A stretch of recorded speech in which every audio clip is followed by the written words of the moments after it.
A very special good morning to all of you. स्वागत है आपका हमारे चैनल स्टडी विद अभिमान में। आज मैं आप लोगों के लिए पॉलिटेक्निक एंट्रेंस एग्जाम 2020 के लिए केमिस्ट्री से रिलेटेड एक मोस्ट इम्पॉर्टेंट टॉपिक लेकर आया हूँ। तो आज के इस वीडियो में मैं आप लोगों को यहाँ पे वैलेंसी फाइंड आउट करना सिखाने वाला हूँ, यानी संयोजकता कैसे निकालते हैं। आज की इस वीडियो में मैं आप लोगों को सिखाने वाला हूँ और सारे कॉन्सेप्ट हम यहाँ पे डिटेल में डिस्कस करने वाले हैं। तो जैसा कि आप सब लोग जानते हैं कि इस समय मैं आप लोगों को केमिस्ट्री में केमिकल बॉन्डिंग का चैप्टर पढ़ा रहा हूं, तो वहीं पर मैंने आप लोगों से पूछा था कि अगर आप लोगों को वैलेंसी निकालना नहीं आता है तो आप लोग मुझे कमेंट करके ज़रूर बता दीजिएगा। और मैक्सिमम स्टूडेंट्स ने कमेंट करके यही बताया है कि सर हमें वैलेंसी फाइंड आउट करना नहीं आता, वैलेंसी निकालना हमें नहीं आता है। तो इसीलिए आज के इस वीडियो में मैं आपको यहाँ पे वैलेंसी फाइंड आउट करना सिखाने वाला हूँ। सारे कॉन्सेप्ट मैं आपको डिटेल में समझाने वाला हूँ। तो चलिए फिर आज की इस वीडियो को स्टार्ट करते हैं। तो वीडियो को स्टार्ट करने से पहले मुझे आप लोगों को यहाँ पे एक इम्पॉर्टेंट बात बतानी है, एक महत्वपूर्ण सूचना बतानी है। इस बात को आप बहुत ही ध्यान से सुनिएगा।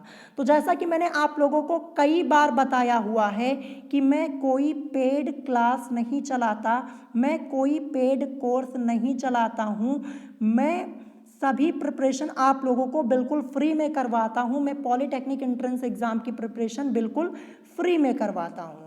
फिर भी क्या होता है कि कई स्टूडेंट्स बार बार मुझसे यही कमेंट करके पूछते हैं कि क्या सर आप कोई पेड क्लास चलाते हैं, कोई पेड कोर्स चलाते हैं, अगर चलाते हैं तो हमें भी ज्वाइन करना है। तो आज मैं आप लोगों को एक बार फिर से बता दे रहा हूँ कि मैं कोई पेड कोर्स, पेड क्लास नहीं चलाता हूँ। मैं पॉलिटेक्निक एंट्रेंस एग्ज़ाम की प्रिपरेशन बिल्कुल फ्री में करवाता हूँ, ठीक है। और जो स्टूडेंट्स मुझसे स्टार्टिंग से जुड़े हुए हैं उनको ये बात मालूम है। तो आशा करता हूँ आप लोगों का ये कन्फ्यूज़न यहाँ पे क्लियर हो गया होगा।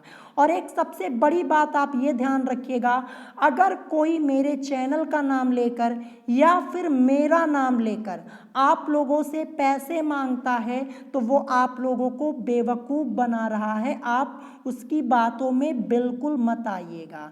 जैसा कि मैंने बताया आप लोगों को और कई बार बताया है कि मैं पेड कोर्स नहीं चलाता। जब पेड कोर्स चलाता नहीं तो पैसे की बात ही यहाँ पे नहीं आती है।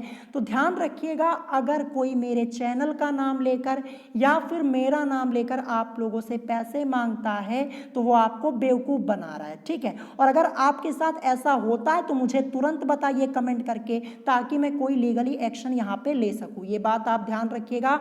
और एक सबसे बड़ी बात आप लोगों को और बतानी थी कि मैंने अपना मोबाइल नंबर किसी भी स्टूडेंट को नहीं दिया है। मेरा मोबाइल नंबर कोई नहीं जानता है, ठीक है। अगर आपको कोई मेरा मोबाइल नंबर देता है तो वो आपको बेवकूफ़ बना रहा है। आप ऐसे लोगों की बातों में बिल्कुल मत आइएगा, ठीक है। और रही बात व्हाट्सएप नंबर की, तो मैं व्हाट्सएप यूज़ ही नहीं करता हूँ, तो व्हाट्सएप नंबर का यहाँ पे सवाल ही नहीं उठता है, ध्यान रखिएगा। तो अगर कोई आपको मेरा मोबाइल नंबर या फिर व्हाट्सएप नंबर देता है तो वो आपको बेवकूफ़ बना रहा है। मैंने अपना मोबाइल नंबर किसी को दिया ही नहीं है और इसके अलावा व्हाट्सएप में यूज़ नहीं करता, तो व्हाट्सएप नंबर की यहाँ पे बात ही नहीं आती, ठीक है। मैंने आप लोगों को कई बार पहले भी कहा है कि आपको कुछ भी पूछना है आप मुझसे कमेंट करके पूछ सकते हैं, ठीक है। तो आशा करता हूँ ये बात आप लोगों ने ध्यान से सुनी होगी और इन सब बातों को ध्यान रखिएगा। तो चलिए फिर आज के इस वीडियो को स्टार्ट करते हैं। तो जैसा कि आप देख सकते हैं मैंने यहाँ पे क्या लिखा, मैंने यहाँ पे लिखा है कि संयोजकता निकालने के नियम। तो चलिए सबसे पहले मैं आपको संयोजकता बता देता हूँ, आखिर संयोजकता होती क्या है। तो किसी तत्व की रासायनिक संयोग करने की क्षमता अर्थात संयोजन क्षमता को उस तत्व की संयोजकता कहते हैं। ये मैंने आपको ऑलरेडी बताया हुआ है जब केमिकल बॉन्डिंग वाला चैप्टर स्टार्ट किया था। तो आज की इस वीडियो में मैं आपको यहाँ पे संयोजकता निकालना बताने वाला हूँ। तो जैसा कि आप देख सकते हैं मैंने यहाँ पे क्या लिखा हुआ है, मैंने यहाँ पे लिखा है संयोजकता निकालने के लिए नियम। तो वैलेंसी फाइंड आउट करने के लिए हमारे कुछ रूल्स होते हैं। तो सबसे पहले मैं आपको यहाँ पे रूल्स डिटेल में समझाऊंगा। अगर आप रूल्स को समझ जाएंगे तो बड़े आसानी से आप वैलेंसी को फाइंड आउट कर पाएंगे किसी भी एलिमेंट की, ठीक है। तो सबसे पहले मैं आपको यहाँ पे रूल्स बताऊंगा, फिर उसके बाद मैं आपको यहाँ पे एलिमेंट्स की वैलेंसी निकाल के दिखाऊंगा भी, ठीक है। तो जैसा कि आप देख सकते हैं सबसे पहला रूल यहाँ पे क्या लिखा हुआ है, तो यहाँ पे लिखा हुआ है यदि किसी तत्व की बाह्यतम या संयोजी कोश में उपस्थित इलेक्ट्रॉनों की संख्या 1 से 4 तक है तो वही उस तत्व की संयोजकता हो जाती है, यानी वैलेंसी हो जाती है। तो ये हमारा रूल नंबर फर्स्ट है।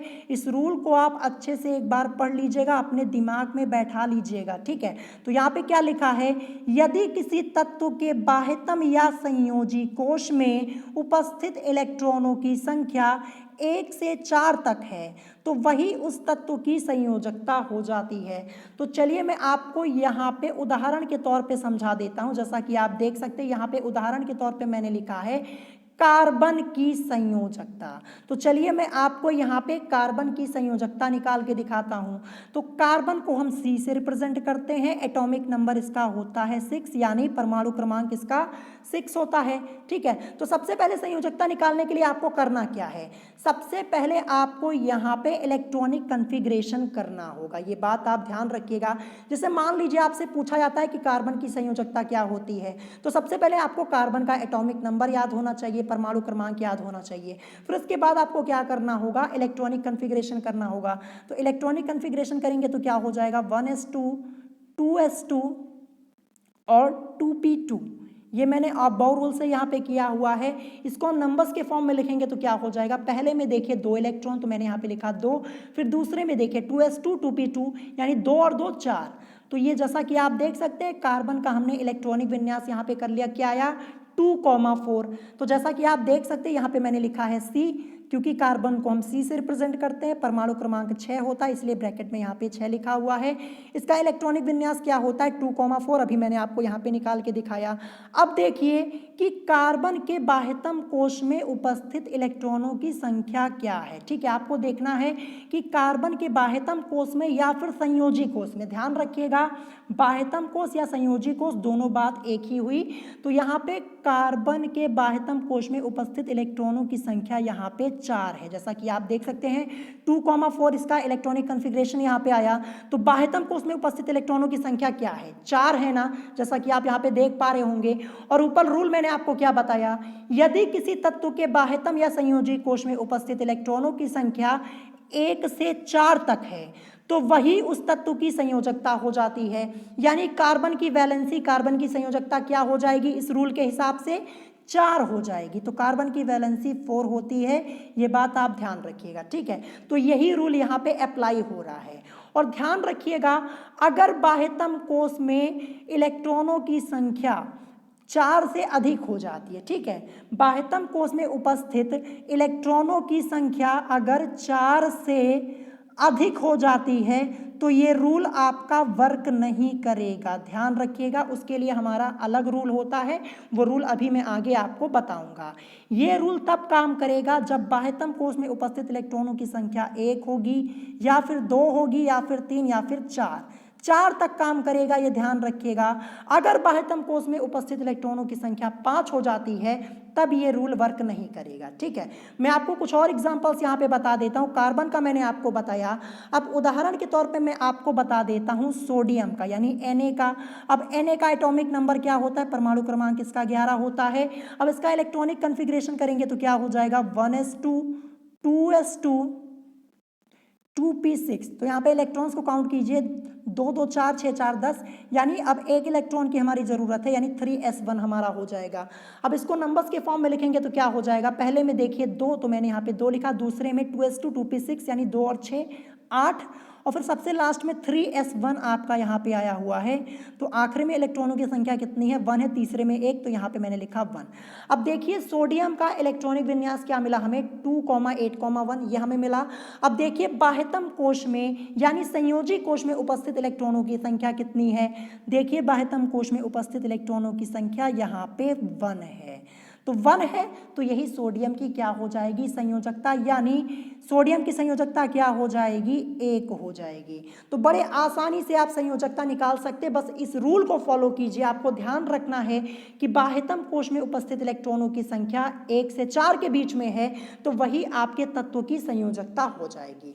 तो आशा करता हूँ आप इस रूल को यहाँ पे समझ पाए होंगे। तो इस रूल को एक बार अच्छे से पढ़ लीजिएगा, बड़े आसानी से आप यहाँ पे वैलेंसी को फाइंड आउट कर पाएंगे। ठीक है, तो ये हमारा रूल नंबर फर्स्ट था। चलिए अब मैं आपको यहाँ पे दूसरा रूल बता देता हूँ, क्योंकि पहला रूल तो मैंने अब आपको यहाँ पे बता ही दिया है कि यदि किसी तत्व के बाह्यतम या संयोजी कोश में उपस्थित इलेक्ट्रॉनों की संख्या 1 से 4 तक है तो वही उस तत्व की संयोजकता हो जाती है।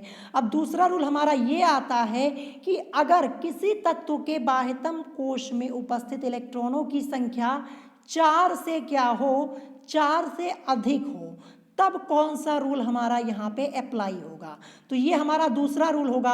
अगर बाह्यतम कोश में उपस्थित इलेक्ट्रॉनों की संख्या 4 से अधिक है तब हमें क्या करना है। तो चलिए मैं आपको दूसरा रूल यहाँ पे बता देता हूँ। जैसा कि आप देख सकते हैं मैंने यहाँ पे लिखा है, यदि किसी तत्व के बाह्यतम या संयोजी कोश में उपस्थित इलेक्ट्रॉनों की संख्या 4 से अधिक है तब उस तत्व की संयोजकता क्या हो जाती है, तब उस तत्व की संयोजकता हो जाती है 8 माइनस बाह्यतम कोश में उपस्थित इलेक्ट्रॉनों की संख्या। तो आपको क्या करना होता है, 8 में से जो बाह्यतम कोश में उपस्थित इलेक्ट्रॉनों की संख्या होती है उसको लेस कर देना होता है, यानी घटा देना होता है। ये बात आप ध्यान रखिएगा।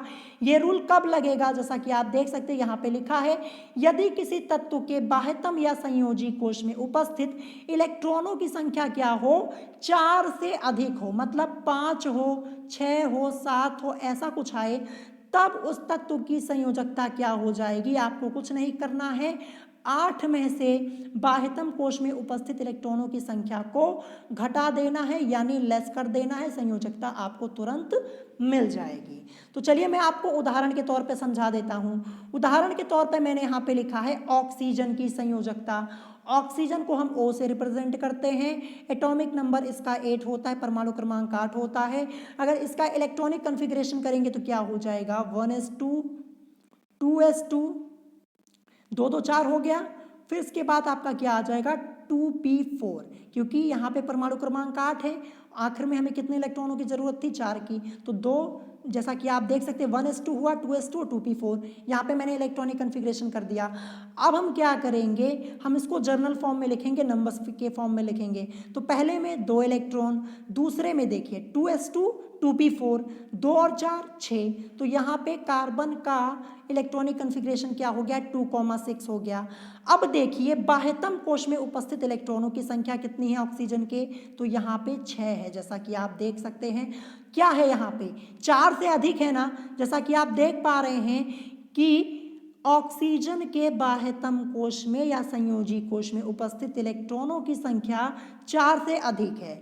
जब 4 से अधिक है तो अब हम क्या करते हैं, संयोजकता कैसे निकालते हैं, 8 में से बाह्यतम कोश में उपस्थित इलेक्ट्रॉनों की संख्या को लेस कर देते हैं। तो मैं लिखूंगा यहाँ पे 8, और यहाँ पे ऑक्सीजन के बाह्यतम कोश में उपस्थित इलेक्ट्रॉनों की संख्या कितनी है, जैसा कि आप देख पा रहे होंगे यहाँ पे इलेक्ट्रॉनों की संख्या 6 है। तो क्या करूँगा, 8 में से इस 6 को क्या कर दूंगा, लेस कर दूंगा। तो 8 में से 6 को लेस कर दूंगा तो क्या आएगा, 2 आएगा, और यही 2 ऑक्सीजन की संयोजकता हो जाएगी। तो आशा करता हूँ इस रूल को आप समझ गए होंगे, बहुत ही ईजी है यहाँ पे। तो जैसा कि आप देख सकते हैं यहाँ पे ऑक्सीजन लिखा हुआ है, परमाणु क्रमांक 8, इलेक्ट्रॉनिक विन्यास करेंगे 2,6 यहाँ पे मिलेगा। जैसा कि आप देख पा रहे हैं कि ऑक्सीजन के बाह्यतम कोश में इलेक्ट्रॉनों की संख्या 6 है, जो कि 4 से अधिक है। तो क्या करेंगे, 8 में से 6 को लेस कर देंगे, आ जाएगा 2, और यही आपकी ऑक्सीजन की संयोजकता हो जाएगी। चलिए एक उदाहरण मैं आपको और समझा देता हूँ। क्लोरीन का एटॉमिक नंबर 17 होता है। अगर आप इसका इलेक्ट्रॉनिक कन्फिग्रेशन करेंगे तो क्या हो जाएगा, 1s2 2s2 2p6, फिर इसके बाद आपका आएगा 3s2। अब यहाँ पे इलेक्ट्रॉन्स को पहले काउंट कर लीजिए, 2 2 4 6 4 10 2 12। आप कितने इलेक्ट्रॉन की ज़रूरत है, परमाणु क्रमांक 17 है, तो 3p5 हो जाएगा आपका यहाँ पे। ठीक है, तो यहाँ पे इलेक्ट्रॉनिक कन्फिग्रेशन मैंने आप बोरवेल से किया। अब इसको जर्नल फॉर्म में लिखेंगे तो पहले में 2 इलेक्ट्रॉन, तो 2 लिखा, दूसरे में देखिए 2s2 2p6 यानी 2 और 6 8 हो जाएगा, और तीसरे में देखिए 3s2 3p5 यानी 2 और 5 7, तो इलेक्ट्रॉनिक कन्फिग्रेशन हमें कितना मिला, 2,8,7। अब देखिए क्लोरीन के बाह्यतम कोश में उपस्थित इलेक्ट्रॉनों की संख्या क्या है, 7 है यहाँ पे, जैसा कि आप लोग यहाँ पे देख पा रहे होंगे 7 है। तो जैसा कि आप देख पा रहे होंगे कि 4 से अधिक है कि नहीं अधिक है, 4 से अधिक है। तो क्या करेंगे, संयोजकता कैसे निकलेगी क्लोरीन की, कुछ नहीं करना, 8 में से क्या करेंगे, इसी 7 को लेस कर देंगे तो 1 आएगा और यही क्लोरीन की संयोजकता हो जाएगी। ठीक है, तो आशा करता हूँ ये दूसरा रूल आप यहाँ पे समझ पाए होंगे। तो मैंने आपको यहाँ पे दूसरा रूल भी डिटेल में समझा दिया है। अब चलिए कुछ और रूल हम यहाँ पे डिस्कस कर लेते हैं, अभी कुछ रूल बचे हुए हैं संयोजकता से रिलेटेड। तो चलिए देखते हैं नेक्स्ट रूल हमारा यहाँ पे क्या दिया हुआ है। तो जैसा कि आप देख सकते हैं ये रूल नंबर 3 यहाँ पे है, जैसा कि आप लोग देख पा रहे होंगे। तो यहाँ पे मैंने क्या लिखा हुआ है कि उत्कृष्ट या अक्रिय गैसों के बाह्यतम या संयोजी कोश में 8 इलेक्ट्रॉन हीलियम को छोड़कर, जिसमें 2 इलेक्ट्रॉन होते, ध्यान रखिएगा हीलियम आपकी एक अक्रिय यानी उत्कृष्ट गैस होती है, लेकिन इसके बाह्यतम कोश में 2 ही इलेक्ट्रॉन होते हैं, ध्यान रखिएगा। जैसा कि आप सब लोग जानते हैं हीलियम का एटॉमिक नंबर 2 होता है। अगर आप इसका इलेक्ट्रॉनिक कन्फिग्रेशन करेंगे 1s2 आएगा, तो इसके बाह्यतम कोश में उपस्थित इलेक्ट्रॉनों की संख्या 2 होती है। ठीक है, तो इसीलिए यहाँ पे क्या लिखा हुआ है कि हीलियम को छोड़कर जिसमें 2 इलेक्ट्रॉन होते हैं। ठीक है, यानी उत्कृष्ट या अक्रिय गैसों के बाह्यतम या संयोजी कोश में 8 इलेक्ट्रॉन उपस्थित होती हैं, लेकिन हीलियम को छोड़कर, अर्थात इनका अष्टक पूर्ण होता है, जिस कारण ये तत्व निष्क्रिय या बहुत कम क्रियाशील अर्थात अधिक स्थायी होते हैं, ये स्टेबल होते हैं, जिसके कारण उत्कृष्ट गैसों या अक्रिय गैसों की संयोजकता क्या होती है, शून्य होती है। ध्यान रखिएगा जितनी इनर्ट गैसेस हैं उनकी वैलेंसी 0 होती है, ध्यान रखिएगा। अगर आपसे अक्रिय गैस की संयोजकता पूछी जाती है तो आप ध्यान रखिएगा क्या होती है, 0 होती है। मैं आपको यहाँ पे उदाहरण के तौर पे अभी समझा देता हूँ। ठीक है, उदाहरण के तौर पे मैं आपको समझा दूँ ऑर्गन। ठीक है, ऑर्गन आपकी क्या होती है, ऑर्गन आपकी एक अक्रिय गैस होती है। ठीक है, अगर इसका एटॉमिक नंबर मैं आपसे पूछूं कितना होता है, एटॉमिक नंबर इसका होता है 18। ठीक है, ऑर्गन का परमाणु क्रमांक क्या होता है, 18 होता है। अब मैं आपको इसका इलेक्ट्रॉनिक कन्फिग्रेशन करके दिखाता हूं, 1s2 2s2 2p6, फिर इसके बाद आपका यहाँ पे आएगा 3s2। पहले हम यहाँ पे इलेक्ट्रॉन्स को काउंट कर लेते हैं, 2 2 4 6 4 10 तो 12, और फिर सबसे लास्ट में आपका आएगा 3p6 आएगा। क्या आएगा, 3p6 आएगा। तो चलिए इसको नंबर्स के फॉर्म में लिख लेते हैं। तो यहाँ पे देखिए पहले में 2, दूसरे में देखिए 2s2 2p6 यानी 8, फिर तीसरे में देखिए 3s2 3p6 2 और 6 मिलके 8। तो यहाँ पे देखिए जो यहाँ पे ऑर्गन है इसके बाह्यतम कोश में उपस्थित इलेक्ट्रॉनों की संख्या कितनी है, 8 है। तो मैं आपको यहाँ पे एक रूल बताने जा रहा हूँ अष्टक नियम वाला, इससे पहले भी मैंने आपको बताया था, मैं आपको अष्टक रूल यहाँ पे बताने जा रहा हूँ। तो कोई भी तत्व तभी स्थायी कहलाता है जब उसके बाह्यतम कोश में 8 इलेक्ट्रॉन हो जाते हैं, ये ध्यान रखिएगा। कोई भी तत्व तभी स्थायी कहलाता है जब उसके बाह्यतम कोश में 8 इलेक्ट्रॉन हो जाते हैं। मैं आपको उदाहरण के तौर पे समझा देता हूं कि जिस तरह से प्रत्येक व्यक्ति अपना स्थायित्व प्राप्त करने की कोशिश करता है, उसी तरह से आवर्त सारणी में प्रदर्शित किया गया प्रत्येक तत्व भी स्थायित्व प्राप्त करने की कोशिश करता है, ये बात आप ध्यान रखिएगा। ठीक है, तो आपको ध्यान रखना है कि कोई भी तत्व तभी स्थायी कहलाता है जब उसके बाह्यतम कोश में 8 इलेक्ट्रॉन आ जाते हैं, यानी 8 इलेक्ट्रॉन हो जाते हैं, ये बात ध्यान रखिएगा। ये अष्टक नियम है, मैंने इससे पहले भी आपको बताया हुआ है। तो जैसा कि आप देख सकते हैं अष्टक नियम के हिसाब से ऑर्गन के बाह्यतम कोश में कितने इलेक्ट्रॉन्स हैं, 8 इलेक्ट्रॉन है, यानी इसका अष्टक यहाँ पे पूरा है, ये स्टेबल है, ये स्थायी है, ध्यान रखिएगा। यानी इसे किसी इलेक्ट्रॉन की ज़रूरत नहीं है, यानी इसकी वैलेंसी फिर क्या हो जाएगी, जैसा कि मैंने आपको बताया कि ये क्या होते, जो अक्रिय गैसें होती है स्टेबल होती हैं, ये किसी से क्रिया नहीं करती हैं, इसीलिए इनको क्या कहते हैं, अक्रिय कहते कहते हैं, क्योंकि ये किसी एलिमेंट से क्या रिएक्शन नहीं करती हैं। तो ध्यान रखिएगा कि अक्रिय गैस जो होती है इनके बाह्यतम कोश में इलेक्ट्रॉनों की संख्या क्या होती है, 8 होती है, लेकिन हीलियम को छोड़कर, हीलियम में नहीं होती, हीलियम में 2 ही होती है। तो ध्यान रखना है कि अक्रिय गैसों की वैलेंसी क्या होती है, 0 होती है, जैसा कि आप यहाँ पे देख पा रहे होंगे, मैंने आपको पहले ही बता दिया। ठीक है, तो इस रूल को आप अच्छे से पढ़ लीजिएगा। एक बार मैं फिर से आपको पढ़ के बता देता हूँ कि उत्कृष्ट या अक्रिय गैसों के बाह्यतम या संयोजी कोश में 8 इलेक्ट्रॉन हीलियम को छोड़कर, ध्यान रखिएगा, उपस्थित होते हैं, अर्थात इनका अष्टक पूर्ण होता है, जिस कारण ये तत्व निष्क्रिय या बहुत कम क्रियाशील अर्थात अधिक स्थायी होते हैं, जिसके कारण उत्कृष्ट गैसों या अक्रिय गैसों की संयोजकता क्या होती है, 0 होती है। ठीक है, तो जैसा कि आप देख सकते हैं, उदाहरण के तौर पे मैंने आपको यहाँ पे नियॉन की संयोजकता दिखाई और अभी ऊपर मैंने आपको ऑर्गन का बताया। तो नियॉन एटॉमिक नंबर इसका 10 होता है। जब आप इसका इलेक्ट्रॉनिक कन्फिग्रेशन करेंगे 2,8 आएगा। बाह्यतम कोश में उपस्थित इलेक्ट्रॉनों की संख्या 8 है, ये स्टेबल है। अगर ऑक्टेट रूल के हिसाब से बात की जाए, अष्टक नियम के हिसाब से बात की जाए, तो ये स्थायी है, इसको इलेक्ट्रॉन की यहाँ पे जरूरत है नहीं, ये किसी से क्रिया करेगा नहीं, तो नियॉन की संयोजकता क्या हो जाएगी, 0 हो जाएगी। ये बात आप ध्यान रखिएगा। तो आशा करता हूं ये भी रूल आप यहाँ पे समझ गए होंगे। अब चलिए देखते हैं आगे मैंने यहाँ पे अगला टॉपिक क्या लिखा है। तो जैसा कि आप देख सकते हैं यहाँ पे लिखा है कि अन्य सभी तत्व भी अपनी निकटतम अक्रिय गैस का विन्यास प्राप्त करने का, अर्थात अपने संयोजी या बाह्यतम कोश में 8 इलेक्ट्रॉन पूर्ण करने का, H तथा He को छोड़कर, ध्यान रखिएगा, हाइड्रोजन एटॉमिक नंबर 1 होता है। इसका अगर आप इलेक्ट्रॉनिक कन्फिग्रेशन करेंगे 1s1 आएगा, यानी बाह्यतम कोश में उपस्थित इलेक्ट्रॉनों की संख्या 1 है, तो हाइड्रोजन तो हो ही नहीं सकता, इसको 8 इलेक्ट्रॉन की जरूरत है ही नहीं, क्योंकि इसका एटॉमिक नंबर 1 होता है, तो हाइड्रोजन होगा नहीं। और रही बात हीलियम की, हीलियम का एटॉमिक नंबर होता है 2, तो ये भी नहीं है, ध्यान रखिएगा। तो यही यहाँ पे लिखा हुआ है कि अन्य सभी तत्व भी अपनी निकटतम अक्रिय गैसों का विन्यास प्राप्त करने का, अर्थात अपने संयोजी या बाह्यतम कोश में 8 इलेक्ट्रॉन पूर्ण करने का प्रयास करते हैं, लेकिन हाइड्रोजन तथा हीलियम को छोड़कर। ये बात आप ध्यान रखिएगा। अतः इस नियम को अष्टक नियम कहते हैं। अभी ऊपर ही मैंने आपको क्या बताया कि कोई तत्व तभी स्थायी कहलाता है जब उस तत्व के बाह्यतम कोश में 8 इलेक्ट्रॉन हो जाएं। यह अष्टक नियम आपका होता है। ठीक है, इसलिए मैंने यहाँ पे ये लिखा हुआ है। उसके बाद आगे मैंने क्या लिखा, इसके लिए यह अपने ही परमाणु या अन्य तत्वों के परमाणुओं के साथ इलेक्ट्रॉनों का आदान प्रदान या साझेदारी करते हैं। ठीक है, तो ये हमारा आज का यहाँ पे सबसे लास्ट रूल था। तो आशा करता हूँ ये आप यहाँ पे समझ पाए होंगे। तो मैंने आपको सारे कॉन्सेप्ट यहाँ पे डिटेल में बता दिए हैं, आपको ये रूल्स अच्छे से पढ़ लेने हैं। आशा करता हूँ आप लोगों को अब संयोजकता निकालने में कोई दिक्कत नहीं होगी। तो अगर आज की इस वीडियो में आप लोगों को कोई बात नहीं समझ में आई हो तो आप मुझसे कमेंट करके पूछ सकते हैं।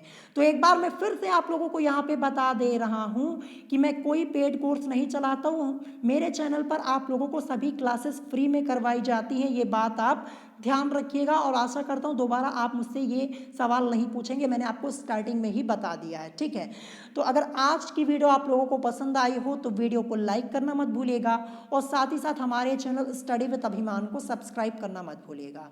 तो आज की वीडियो में इतना ही, मिलेंगे नेक्स्ट वीडियो में। Thanks for watching.